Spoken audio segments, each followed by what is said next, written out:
Queridos irmãos, queridas irmãs, estamos iniciando agora mais um estudo sobre o Livro dos Espíritos.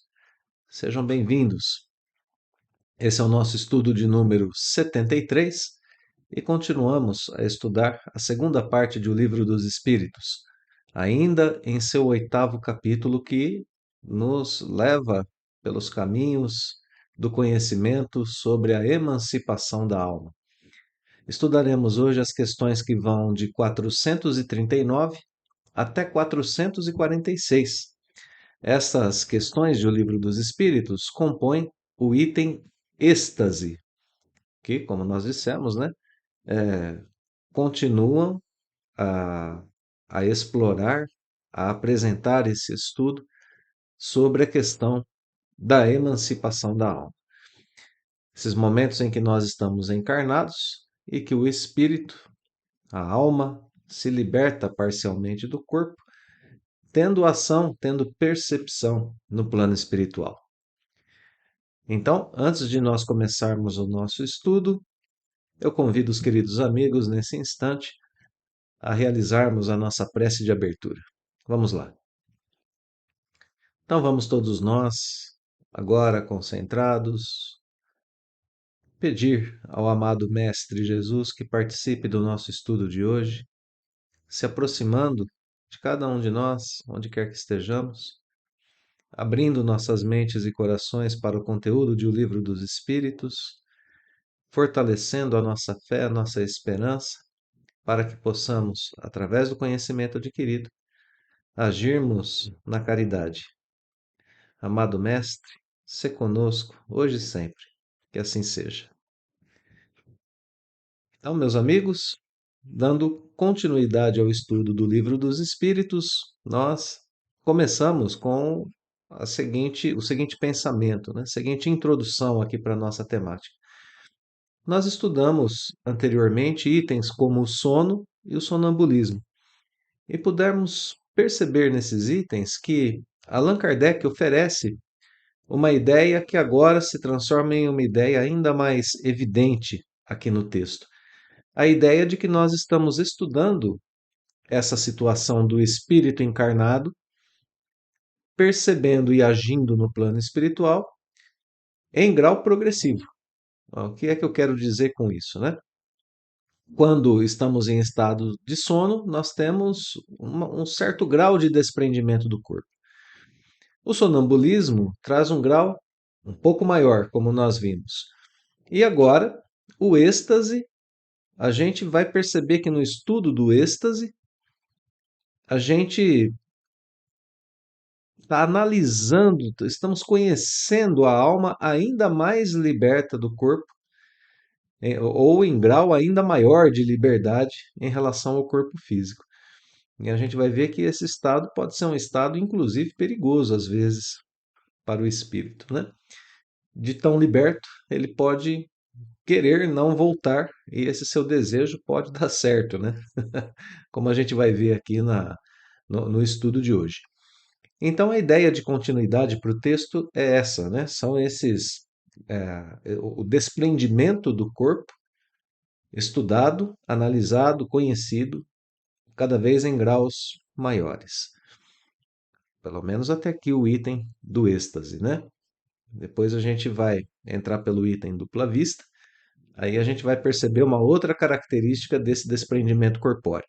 Mas até aqui, nesse momento, pelo menos, a gente vai vendo a alma cada vez mais liberta do corpo. Vamos lá. Perguntas, então, como dissemos, que vão de 439 até 446. Questão de abertura, questão 439. Kardec pergunta qual a diferença entre o êxtase e o sonambulismo. Notemos, que o início do estudo sobre o êxtase é um estudo feito por comparação. Por isso, é muito importante estudarmos o Livro dos Espíritos sempre na sequência. É uma ideia, assim, é uma ideia, não, é uma prática, muito importante de ser adotada quando se estuda o Livro dos Espíritos. Já vimos em outros momentos Kardec usando desse recurso.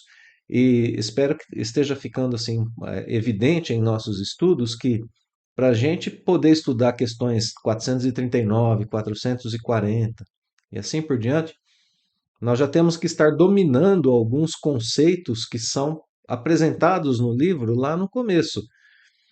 O espírito, a alma, esse vocabulário, né, que a gente tem, isso é o básico, né? A ligação entre alma, entre espírito e corpo através do perispírito, a formação do próprio perispírito do que é feito o perispírito, né? O perispírito é feito do fluido universal, mas não de qualquer fluido universal, do fluido universal modificado pelas disposições do planeta Terra. Enfim, é preciso saber que o espírito tem ação no plano extracorpóreo, mesmo estando encarnado. Então, a gente tem já aqui, para começar a questão 439, uma série de princípios, uma série de informações que precisam ser de conhecimento daquele que está realmente estudando o livro dos Espíritos. E aqui fica bem claro isso quando Kardec pergunta a diferença entre o êxtase e o sonambulismo, porque se a gente não souber, de acordo com a doutrina espírita, né, de acordo com aquilo que Kardec elaborou até agora, o que é o sonambulismo, a gente não vai ter uma ideia clara sobre o que é o êxtase, né? Apesar de que a resposta traz para a gente uma, uma, uma ideia, né, do que seja o sonambulismo, né? Olha lá, quando se completa a resposta, porque os espíritos superiores dirão, o êxtase é um sonambulismo mais apurado. Então vejam, até aqui a gente não teria muita informação, né? Se a gente não conhecesse pelo menos a base do que é o sonambulismo. Mas na sequência da resposta, eles vão dizer que a alma do estático ainda é mais independente. Então vamos lá, vamos por partes, né? Primeira coisa é isso que a gente está dizendo, que a gente já tem uma pista, pelo menos, do que é o sonambulismo. Quem abre o livro dos Espíritos na questão 439 e não estudou ou não lembra, né, aquilo que está nas questões anteriores, vai ter uma pista, pelo menos. Né? A alma do estático é mais independente do que a alma do sonâmbulo. Então, o que é o sonambulismo? Se a gente tirar só daqui, é um estado de independência da alma, inferior ao êxtase. Então, a gente não estaríamos completamente no escuro, né? Mas seria interessante sempre o estudo sequencial, como a gente está defendendo, para a gente ter todo aquele conhecimento que a gente já adquiriu estudando o sonambulismo em momentos anteriores. Bom, então, esse é um ponto aqui da pergunta e resposta. O outro ponto é um ponto que a gente já tratou na nossa abertura, mas que se fortalece aqui nesse momento da leitura da pergunta e resposta 439. E que ponto é esse? O ponto que nos dá abertura para pensar que estamos estudando a independência, o desprendimento da alma em graus cada vez mais elevados. Olha lá, o êxtase é o sonambulismo mais apurado. E o que seria um sonambulismo mais apurado? Aquele estado em que a alma é mais independente. Então, olha só as informações que a gente tem, né? Existe um certo grau de desprendimento no sono, um certo grau de desprendimento maior durante o sonambulismo, e agora, durante o êxtase, a gente tem um grau de desprendimento ainda maior. Então, é o espírito cada vez mais liberto até esse momento do êxtase. E aí a gente vai poder agora pensar um pouquinho sobre o que é o êxtase, né? E o êxtase é um estado em que o espírito, em que a alma, né, se coloca de desprendimento, que não é algo assim exclusivo do espiritismo. O estado de êxtase é retratado em diversas tradições religiosas ou não, tanto aqui do Ocidente como do Oriente, né? Então, Várias pessoas em vários lugares narram experiências com o êxtase. Para nós, o que é o êxtase é um grau de desprendimento alto da alma, né? A alma altamente desprendida do corpo.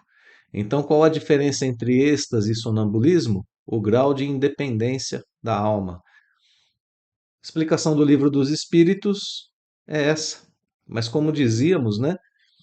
Existem diversas histórias, casos contados, biografias que narram experiências de espíritos ou de pessoas estáticas, né? Pessoas que passam pelo estado do êxtase.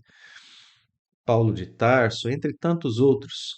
São Francisco de Assis, inclusive tem algo muito interessante nas biografias de Francisco, que é a narrativa de que muitas vezes Francisco, em estado de oração, como a gente sabe, né, das suas biografias, ele construiu uma pequena capela num campo, mas muito pequena mesmo, uma capelinha que cabia só ele lá dentro. E as narrativas da vida de Francisco dizem que, por diversas vezes, era observado que Francisco entrava para orar na sua capelinha e essa capelinha se iluminava. As pessoas que observavam Francisco orando, algumas vezes observavam esse fenômeno, né? Um desprendimento assim da alma, né, de Francisco tão grande, que o colocava em comunhão tão grande com altas esferas do plano espiritual, que acabavam causando esse fenômeno aqui no campo físico, né? Era uma irradiação de luz sobrenatural, né? Algo que não é comum para a maioria de nós, né? Algumas narrativas dizem que a capelinha se iluminava como se o céu houvesse ali descido. São narrativas muito bonitas que falam sobre esse estado de êxtase de São Francisco.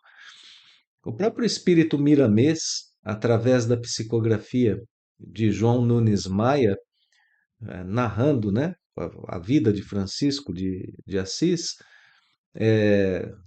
traz fatos assim dessa trajetória espiritual de São Francisco, com foco em suas experiências diversas, incluindo os êxtases, né, vividos por São Francisco.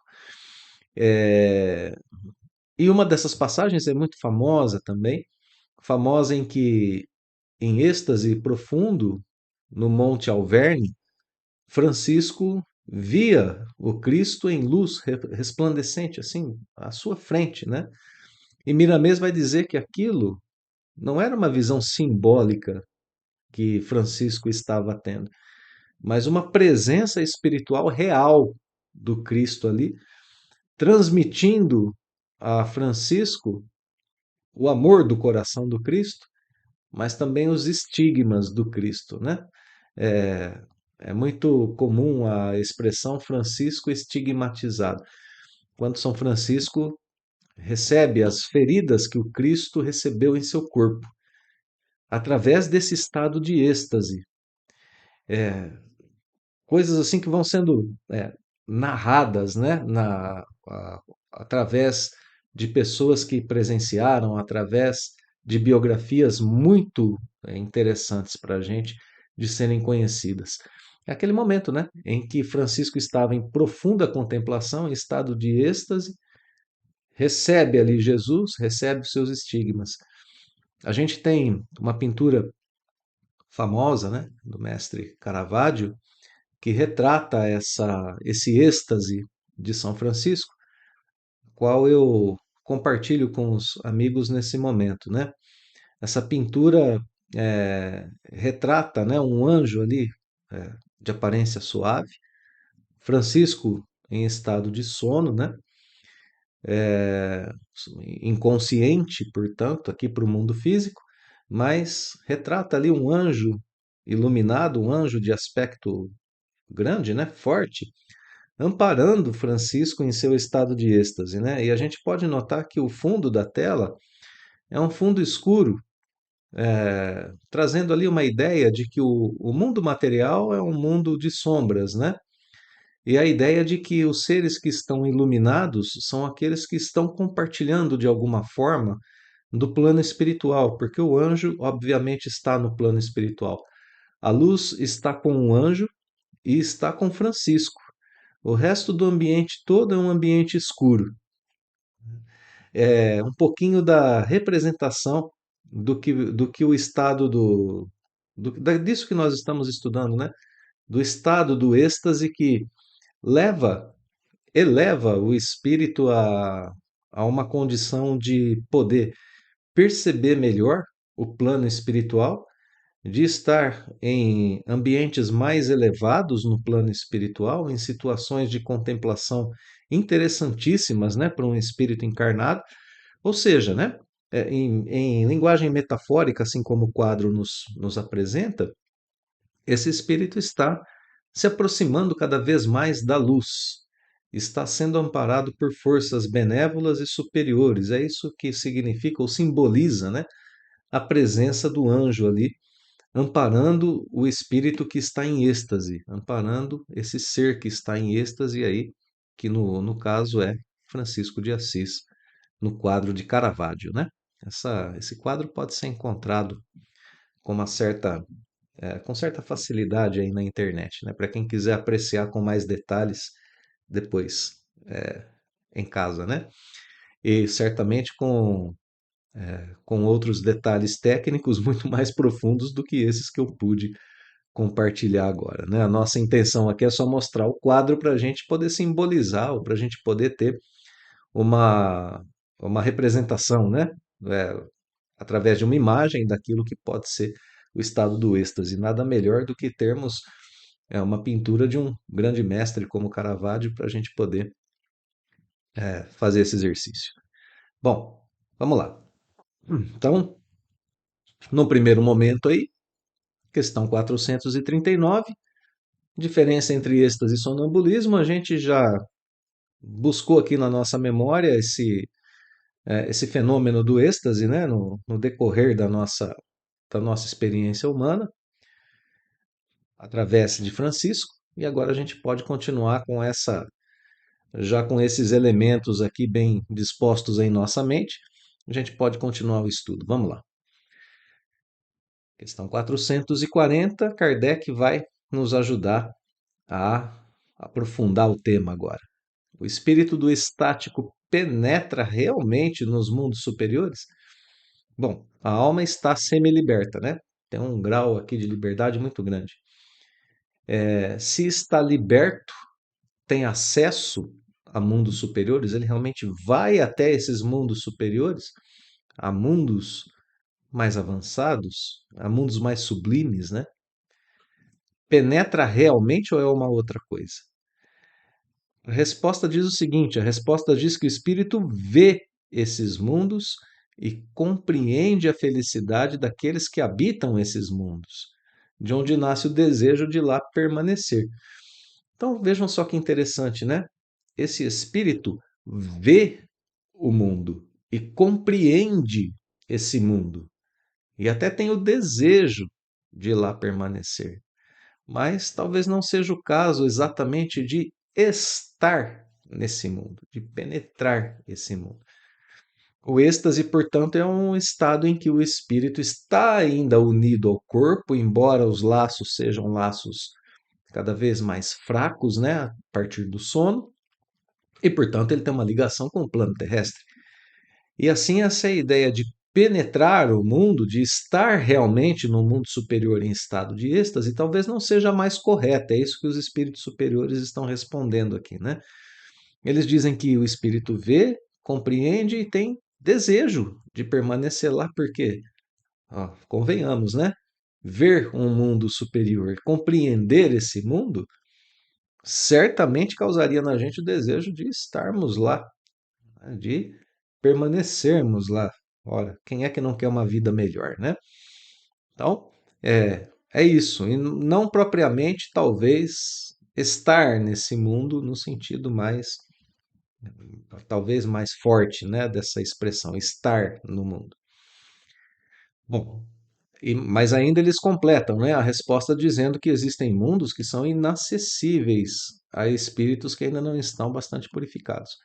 Então, mesmo no estado de êxtase, o grau de, o grau de visão, vamos dizer assim, né, de compreensão, de acesso, de alguma forma, do espírito estático a esse mundo, depende do seu grau de progresso, porque tem mundos que não são acessíveis ao espírito, embora ele esteja em estado de êxtase. Bom, para a gente poder ilustrar um pouquinho disso que está aqui, eu vou recorrer agora à Revista Espírita de 1858.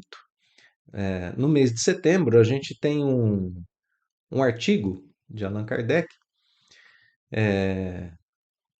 que tem o título Letargia Estática. Olha que título interessante, né? Ao mesmo tempo, uma letargia e um estado de êxtase. Letargia estática. A letargia que a gente já estudou, aquele estado em que é, o corpo físico, entre aspas, né, desliga de uma forma ainda incompleta, tem ali alguma atividade biológica, mas estado em que se confunde facilmente com a morte. Então, esse espírito que de uma senhora que pertencia a uma família de Baltimore vive esse momento, né, em que é isso que está sendo narrado nesse artigo da Revista Espírita. Ela vive esse momento de letargia, os familiares chegam a pensar que ela desencarnou, mas ela, ao mesmo tempo, por esse estado, né, de desprendimento muito grande do corpo, ela se vê tendo a experiência de um espírito estático. Então, essa senhora que estava doente há muito tempo, deu à família a impressão de ter desencarnado, né? Parecia que havia desencarnado. E a família começa ali a organizar todos os preparativos, né, para o seu, pro seu velório, para o seu enterro, né? E permaneceu assim por algumas horas. Inclusive, esses momentos, né, da despedida do ente querido eram feitos dentro da casa antigamente, né? E a narrativa ali da Revista Espírita diz que o marido estava em casa um pouco antes de se realizar o sepultamento, o corpo, né, da senhora estava na casa, e por volta das 6 da manhã ele acordou subitamente, tendo ouvido a voz da esposa a chamá-lo, a esposa que aparentemente estava morta, né? Então ele se espantou com aquilo, primeiramente pensou ter sido uma alucinação, né? Algo, um sonho, algo do tipo, mas se levantou e foi conferir e viu que ela estava sentada no leito, aparentemente mais forte do que já havia estado desde o início da sua doença. E ele se surpreende com aquilo, né? É, e o fato ali continuou. Ela pediu água, pediu chá, quis tomar vinho. Então ela retoma ali a sua vida de relação de uma forma surpreendente, né? Acolhendo ali de forma sorridente, simpática, né? Os amigos, empregados, todos aqueles que se aproximavam dela ali no seu leito, né? Que já havia sido julgado como leito de morte, né? E ela diz a eles, de forma até descontraída, não, eu sei que vocês pensavam que eu estivesse morta, mas eu não estava, eu estava só adormecida, né? E aí ela começa a narrar a sua experiência. Ela diz assim, ó, durante esse tempo em que eu estive adormecida, minha alma foi transportada a regiões celestes. Olha a narrativa dela, né? Um anjo veio me buscar. Em poucos instantes a gente já, né, estava em outro lugar, num lugar muito melhor do que aqui. Olha que narrativa a dela, né? Um anjo veio me buscar. Algo como isso nos remete, né, à pintura de Caravaggio que a gente acabou de exibir agora há pouco aqui.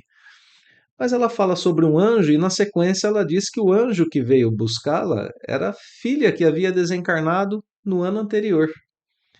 E, e ela já anuncia, ela fala assim, olha, em breve eu vou me unir a ela. Agora que eu já vi o que tem lá nesses planos superiores, ela usa a expressão, agora que já gozei das alegrias do céu, eu não quero mais viver aqui, né? E ela diz o seguinte: eu pedi a esse anjo, que era a filha dela, né, para vir mais uma vez beijar os filhos, beijar o marido, né, e me despedir deles. E em breve ela virá me buscar. E o fato ali, narrado, né, na Revista Espírita, diz que depois disso, às 8 horas, depois que ela se despediu de todos, depois que conversou com as pessoas, ela realmente desencarnou.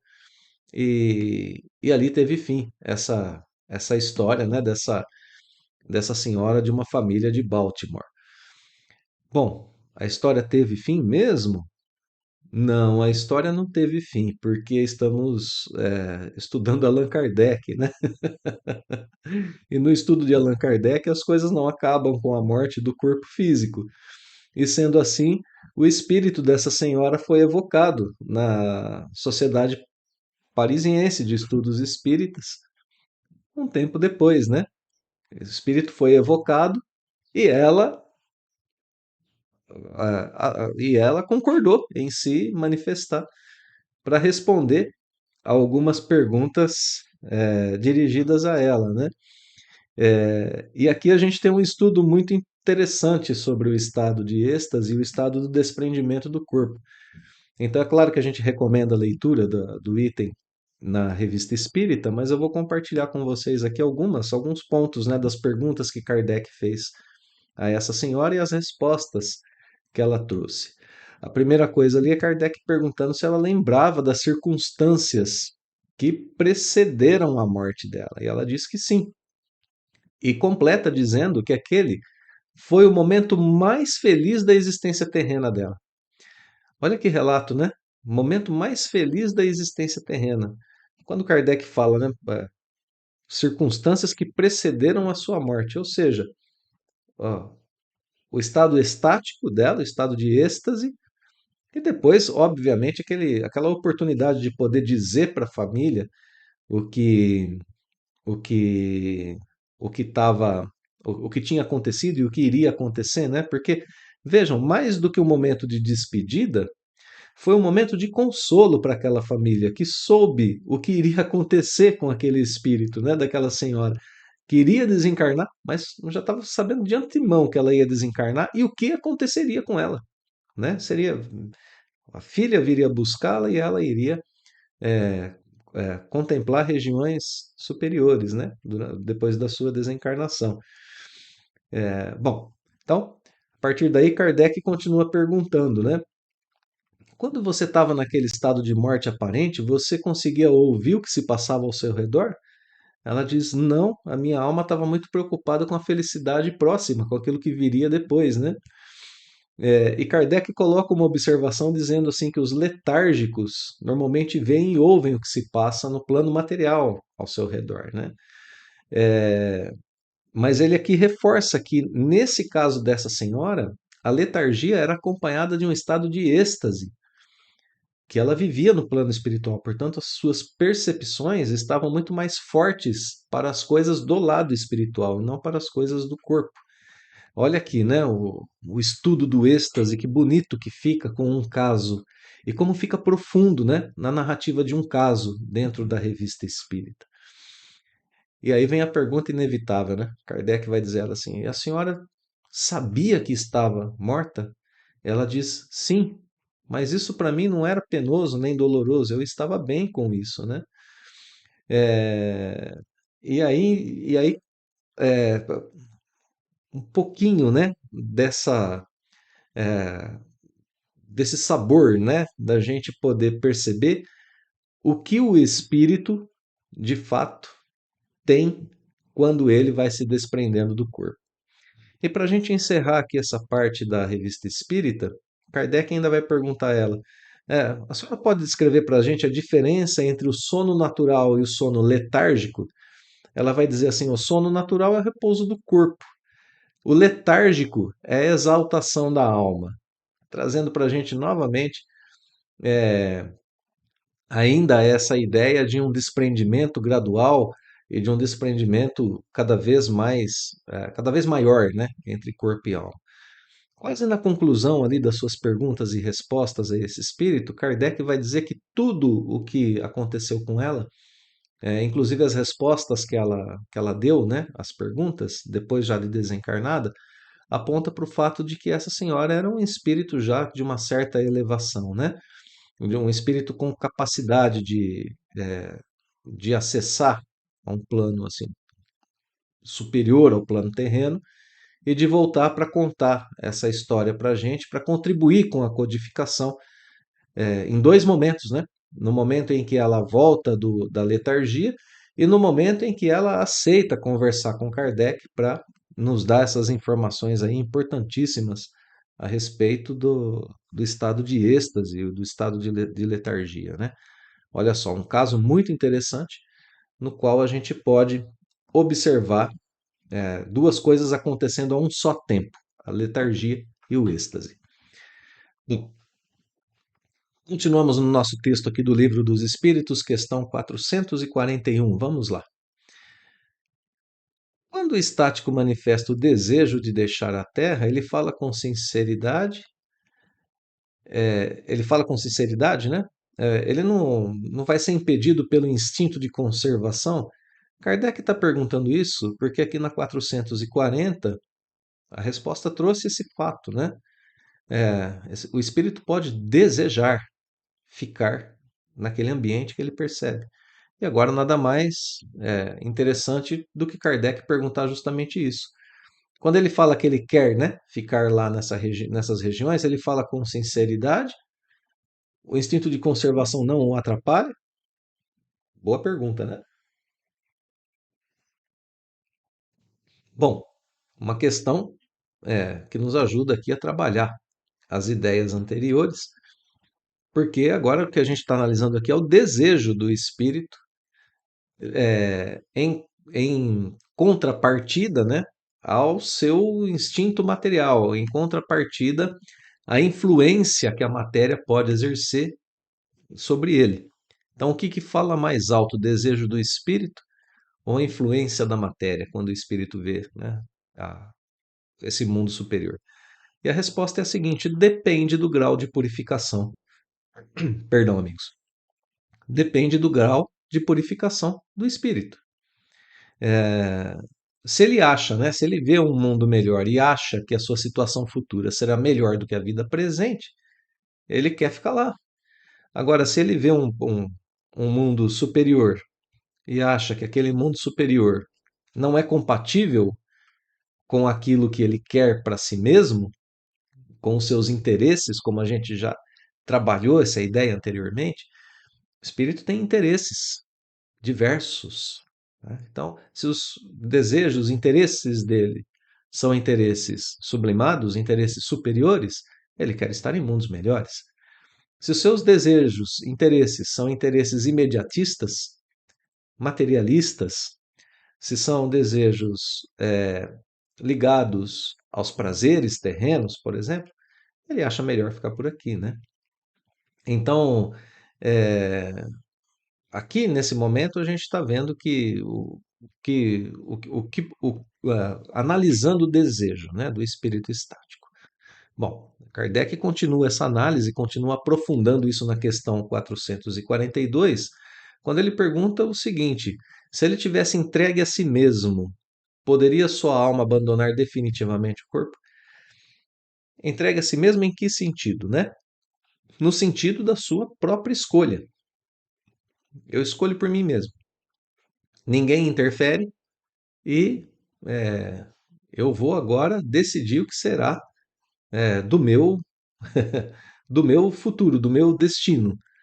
Começando, né, por essa questão do desprendimento imediato da minha vida terrena, porque eu estou vendo ali que tem algo melhor à frente, né? Então, é, entregue a si mesmo sem interferência exterior. Então a resposta diz o seguinte: sim, ele poderia abandonar definitivamente o corpo, ele poderia morrer, né? O seu corpo poderia morrer. Por isso que preciso se torna chamá-lo de volta, apelando para tudo que o prende a este mundo. E a gente acabou de ver o caso, né, daquela senhora, esposa, mãe da família de Baltimore, que desejou ficar no plano espiritual e que retornou apenas porque queria se despedir de sua família. Algo aprendi ainda aqui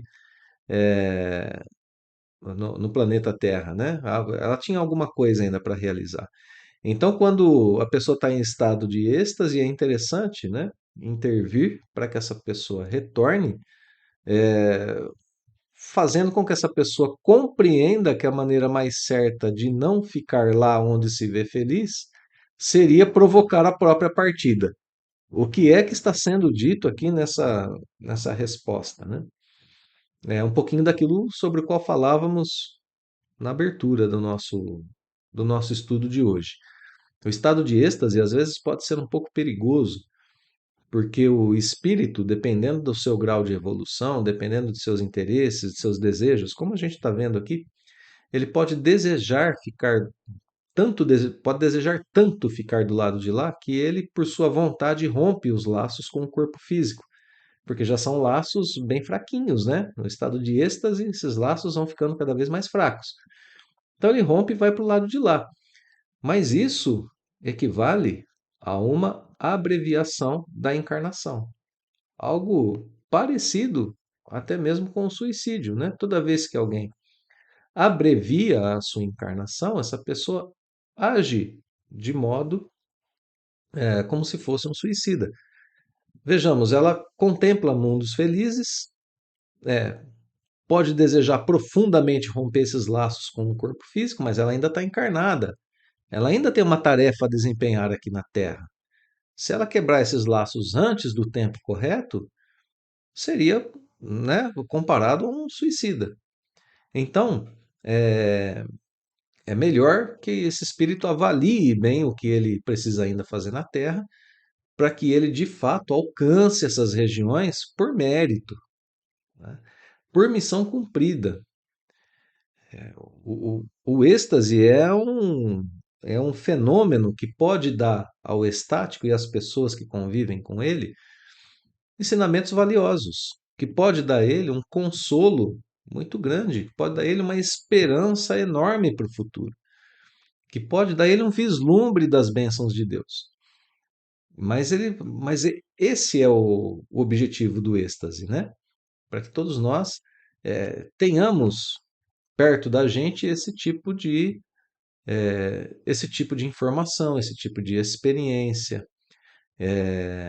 esse tipo de contemplação, para que a gente possa, de fato, organizar a nossa vida, organizar o nosso pensamento, buscando sempre algo melhor, né?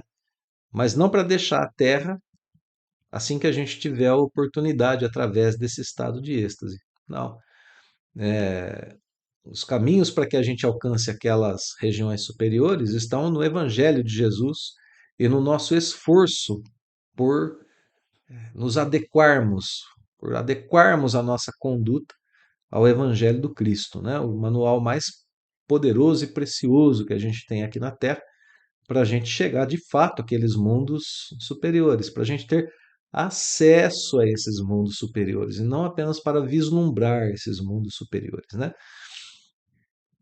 Muito bem, meus amigos, vamos em frente, caminhando aqui para as nossas questões finais do Livro dos Espíritos. Vamos lá. Continua Kardec, né? Questão 443. Vamos rodar um pouquinho aqui. Olha lá.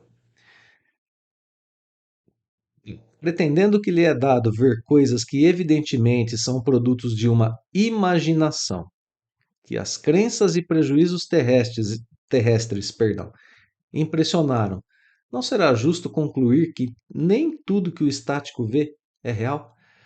Então aqui a gente retoma, né, pontos importantes de estudos anteriores. A gente já percebeu que Kardec colocou essas coisas desde que ele começou a estudar com a gente aqui a questão da emancipação da alma, porque a alma, a percepção da alma está sujeita ao meio material e ao meio espiritual. Está sujeita ao seu meio mental, às suas próprias concepções, às suas próprias crenças, aos prejuízos terrestres, como ele escreve aqui, né? aos desejos, às inclinações, às suas imperfeições, à sua própria imaginação. E o pensamento cria. A gente explora essa ideia dentro da doutrina com uma força muito grande, né, de que o pensamento é tudo, o pensamento é a força maior do espírito. Então Kardec pergunta: olha, a alma, ok, se desprende, mas ela tem em si tudo isso, ela tem imaginação, tem crenças, tem prejuízos terrestres, né, tem desejos. Então não é correto a gente dizer que nem tudo que ele narra ter visto é real. E aí vamos para a resposta que precisa ser bem entendida, né? Olha lá. O que o estático vê é real para ele. Real para ele. O que ele sente e vê, só ele percebe da forma como percebe. Então, para ele, é real. Segue a resposta. Mas como seu espírito se conserva sempre debaixo da influência das ideias terrenas, pode acontecer que veja a seu modo, ou melhor, que exprima o que vê numa linguagem moldada pelos preconceitos e ideias de que se acha imbuído. Então vamos lá. O que ele vê, ele sente, ele percebe como algo real. Depois a gente tem uma outra circunstância, o modo de expressar. Ele percebe as coisas de uma forma, mas vai expressar de outra, né? Já é um outro caso. Quantas vezes nós mesmos aqui encarnados temos dificuldades em expressar as coisas que nós sentimos? Ora, para um espírito que, imaginemos, né? Para um espírito que viu algo do plano espiritual, inclusive de mundos superiores, como é que ele vai se expressar aqui para nós? Aquela senhora de Baltimore é perguntada por Kardec, né? É, como foi a experiência, né? Ou algo do tipo, assim. Ela vai dizer, olha, não dá para explicar o que eu senti. Ela vai dizer para Kardec textualmente isso. Não dá para explicar o que eu vi do outro lado. A linguagem humana aqui não permite. Não dá para explicar. Então, olha só, né? A gente. Tudo que o estático vê é real? Bom, é real para ele. A dificuldade está muitas vezes nesse modo de explicar, né? Nesse modo de transmitir o conhecimento, de transmitir a percepção, de transmitir a sensação, a ideia. Nossa linguagem humana é limitada para isso, né? Então, esse é o primeiro ponto.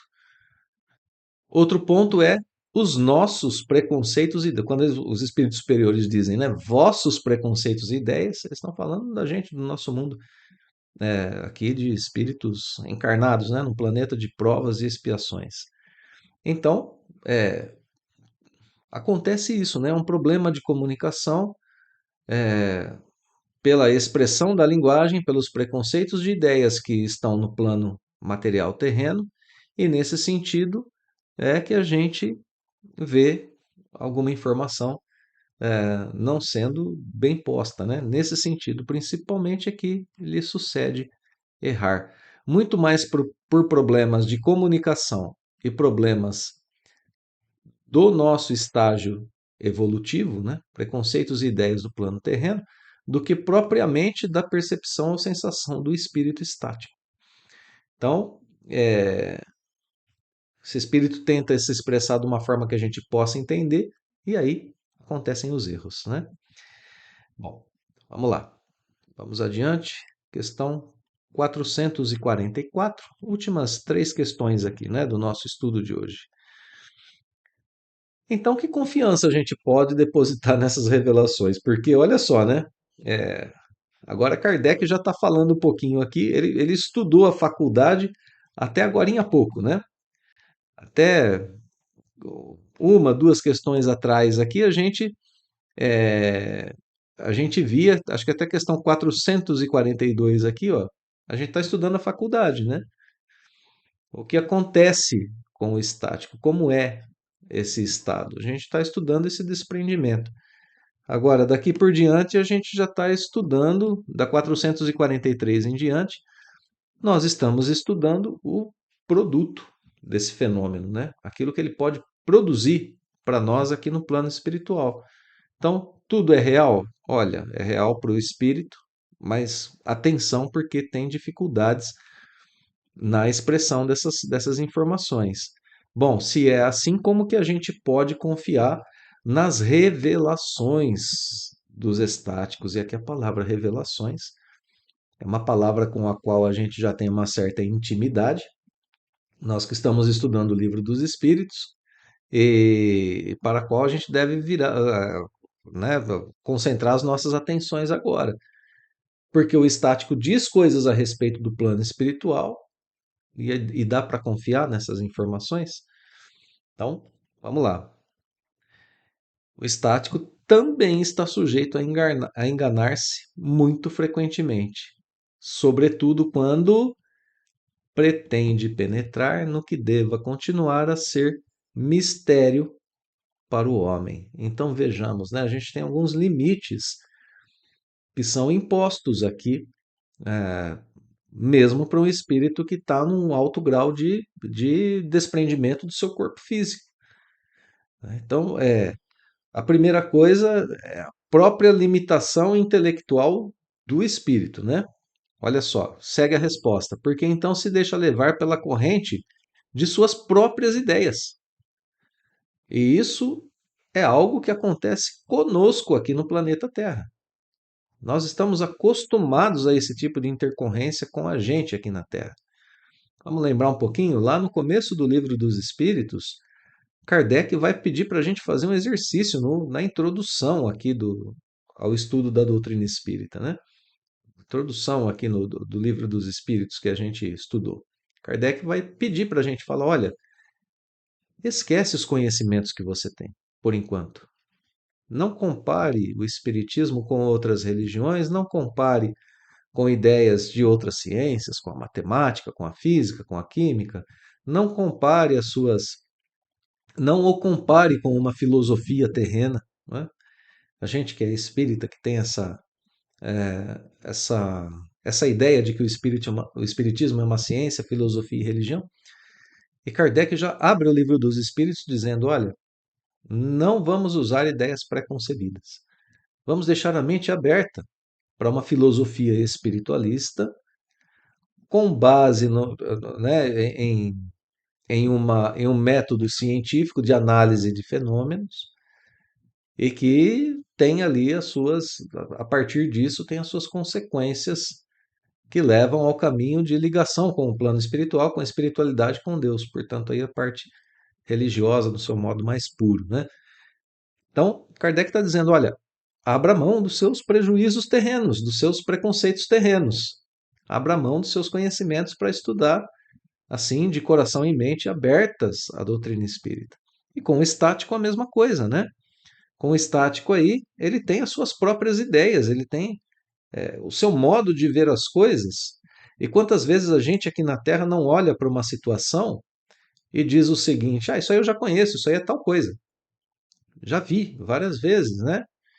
A pessoa chega assim em casa, né? Diz para vovó assim: vovó, olha só, eu tô, né, me sentindo assim amolentado, né? Tô me sentindo assim enfraquecido. É uma moleza no corpo, uma indisposição. Vovó olha assim para a pessoa e diz: ah, filho, isso aí eu já vi diversas vezes, é um resfriadinho que está chegando. Então a gente veja um exemplo assim, né, tão comum do nosso dia a dia, mas que acontece com muita frequência. A gente bate o olho em certas circunstâncias e a gente julga saber. A gente julga que já conhece. Claro que vovó pode estar certa. Coração de vovó, né? É coração de mãe duas vezes, dizem muitos por aí, né? E coração de mãe dificilmente erra, mas erra também, né? São espíritos imperfeitos. Então, cuidado, né, com esses julgamentos pré-colocados. Vamos dar uma olhada, né? Por que que a gente está indisposto? Se é só um resfriadinho mesmo que está chegando, vovó acertou, ela vai trazer aquele chazinho para a gente, né?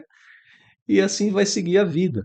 Mas se não for, a gente está descobrindo algo que poderia ser um pouco mais sério e está tratando com antecedência, né? Então, vejam, isso é uma predisposição para a vida. E é algo que traz influência, que traz ali consequências também para o plano espiritual. Então, olha só, quanto que a gente pode confiar? E a resposta é: cuidado, porque esses espíritos estão sujeitos também às suas próprias ideias, à sua limitação intelectual. O que mais que eles podem estar sujeitos? A espíritos mistificadores, né, que vão se aproveitar do seu estado de êxtase para fasciná-los. Então, olha aqui, duas coisas, né? As próprias ideias do espírito, espírito mistificadores, se aproveitam da situação para enganar. Percebem que aquele espírito é sujeito, pode estar sujeito a ser enganado. E fazem isso. Se aproximam e procuram os modos de prejudicar aquele espírito e outros que queiram saber boas informações sobre o plano espiritual. Então a gente tem esses dois pontos, né? E tem um terceiro ponto com o qual a gente precisa estar muito atento quando vem informações do plano espiritual, que é o que está aqui no grifo. Quando esse espírito pretende penetrar o que deva continuar a ser mistério para o homem. Então esse é o terceiro ponto que a gente destaca aqui, né? Ou seja, a lei de Deus. Ela só permite certos conhecimentos para cada estágio de progresso do espírito.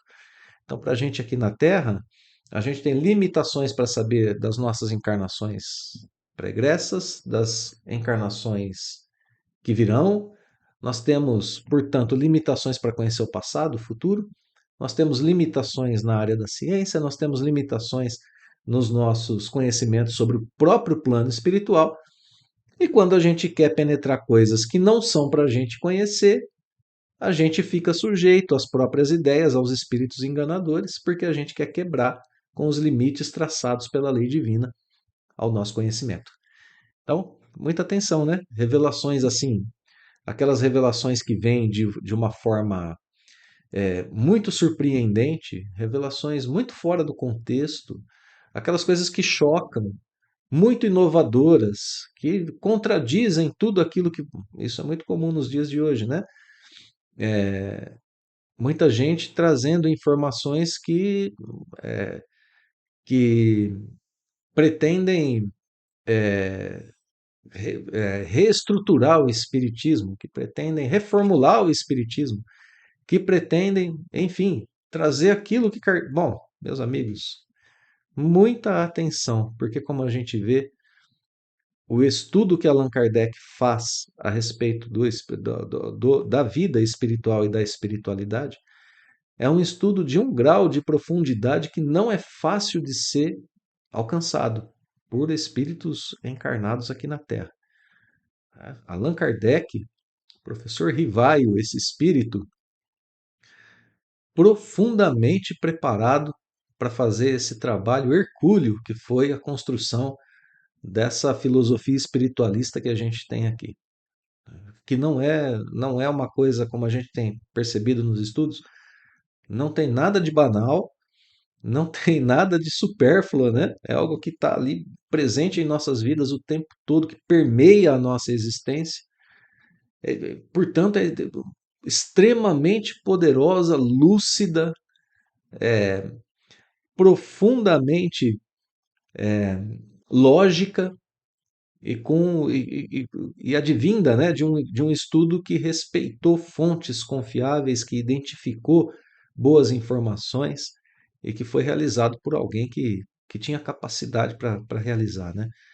Então, muito cuidado com as informações que chegam, vamos compará-las com Kardec para a gente poder ter confiança, né? Para a gente poder ter um grau de confiança grande e para a gente poder, de fato, orientar as nossas vidas por princípios que sejam princípios superiores, né?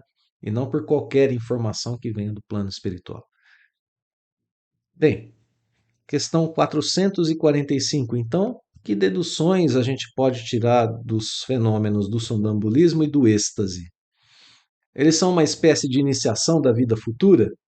Há uma ideia aqui com a qual a gente está trabalhando já desde o começo, né, desse oitavo capítulo aqui da segunda parte do livro. Pergunta muito importante, porque ela vem ao encontro dessa informação que a gente tem passado aqui, né, desde o começo do estudo desse item, né, que fala aí sobre o desprendimento da alma, né? a emancipação da alma. E o que é isso? Isso é iniciação para a vida futura. Mas quando a gente está no estado de sono, no estado de sonambulismo, o sono eu que estou aqui, né, incluindo na pergunta, né, com toda a licença de Allan Kardec, né? A dedução que a gente pode tirar é sono e êxtase, para respeitar Kardec aqui. É uma iniciação da vida futura, o próprio sono, né? A gente se desprende um pouquinho, vai para lá. Bom, resposta. A bem dizer, mediante esses fenômenos, o homem entrevê a vida passada e a vida futura. Olha só, se a gente quer um pouquinho mais de conhecimento, né?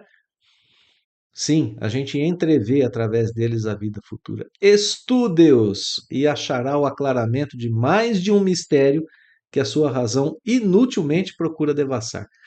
E vejam que aqui o mistério, né, que a gente procura desvendar aqui na vida terrena não está especificado. Pode ser coisa sobre a própria vida terrena, pode ser coisa sobre a nossa trajetória espiritual, podem ser pesquisas científicas, podem ser relacionamentos, pode ser tudo o que a vida terrena nos oferece para a gente viver.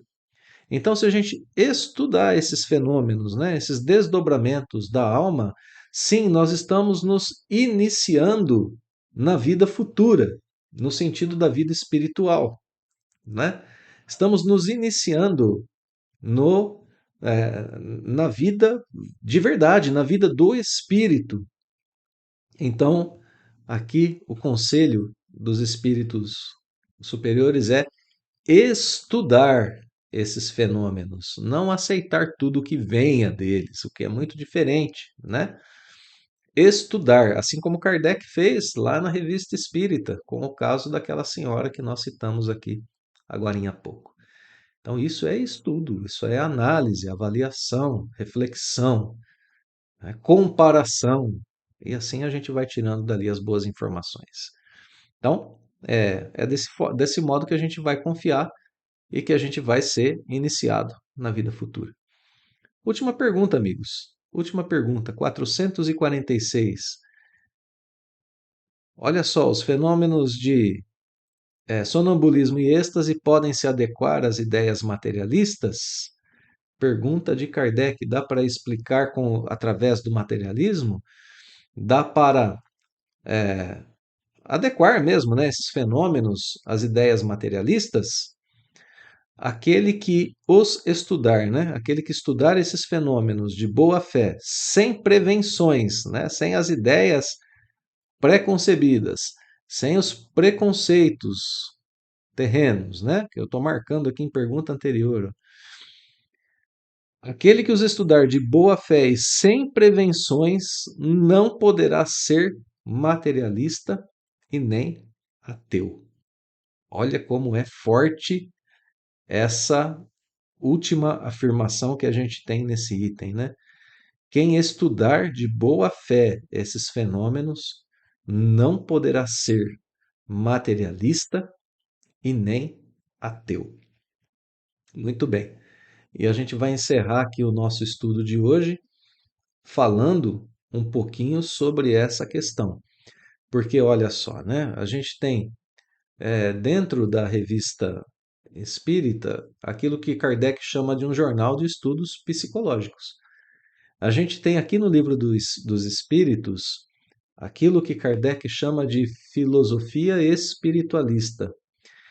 E tanto o termo psicológico, né, lá na Revista Espírita, quanto o termo filosofia aqui dentro do livro dos Espíritos, são termos, são palavras que não têm o significado que nós utilizamos geralmente em nossas vidas.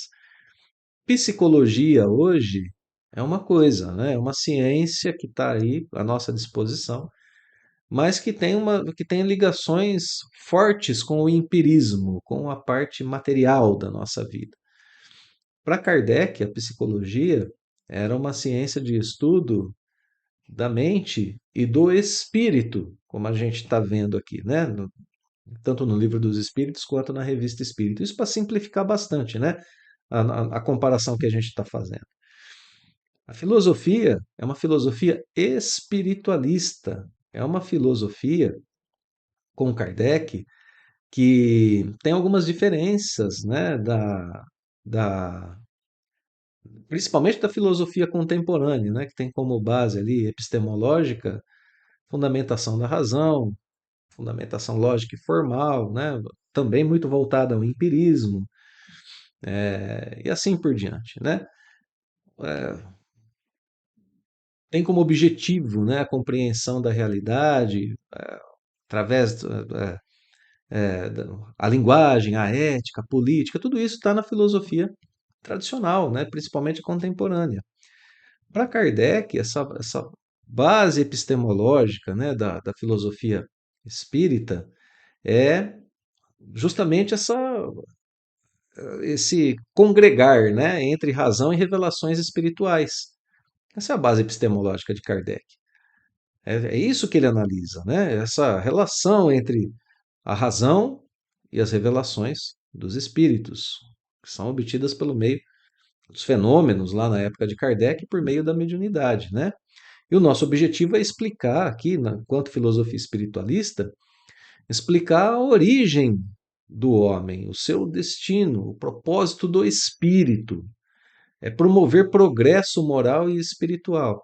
Então vejam como existem diferenças, né, entre a filosofia espiritualista do Livro dos Espíritos e mesmo a psicologia atual e a forma como Kardec tratava a psicologia em sua época. Ou seja, né, então aquele que estudar, por que essa última frase então, para a gente fechar com a ideia aqui e terminar o estudo?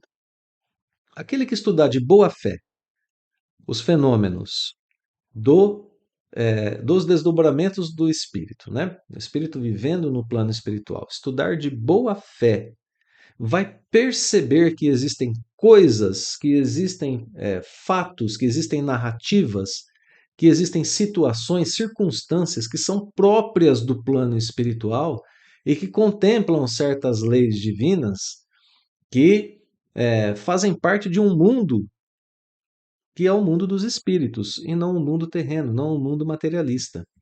É por isso que aquele que estudar a fundo essas circunstâncias, né, esses fenômenos, do, do, o fenômeno do êxtase, né, e do sonambulismo, vai encontrar, através desse estudo, suficiente material para poder dizer que o mundo não é só matéria, que a vida não é só matéria, e que tudo está organizado por um poder superior. Não consegue mais, é impossível ser ateu, é impossível ser materialista. Bem, meus amigos, eu quero terminar o nosso estudo de hoje agradecendo mais uma vez pela presença de todos aqui no estudo, agradecer mais uma vez pelos comentários bondosos que nós temos lido aqui, né, na, em nossos vídeos no canal do NEP Paulo de Tarso e agradecer pela paciência, né? É sempre muito gostoso estudar o livro dos Espíritos e muito melhor quando a gente pode estar junto, refletindo junto e aprendendo junto, né? Porque esse que aqui vos fala também é um aprendiz ainda da doutrina espírita. E então fica o convite para o nosso próximo estudo na próxima semana. E eu termino o vídeo de hoje aqui deixando mais uma vez a imagem do quadro de Caravaggio para ser contemplada por todos nós e que a gente possa ter aí, mais uma vez, né, nos estados do sonambulismo, do êxtase e do sono, uma boa esperança e uma boa iniciação para a nossa vida futura, para a nossa vida de espíritos imortais. Um grande abraço, amigos. Até logo mais.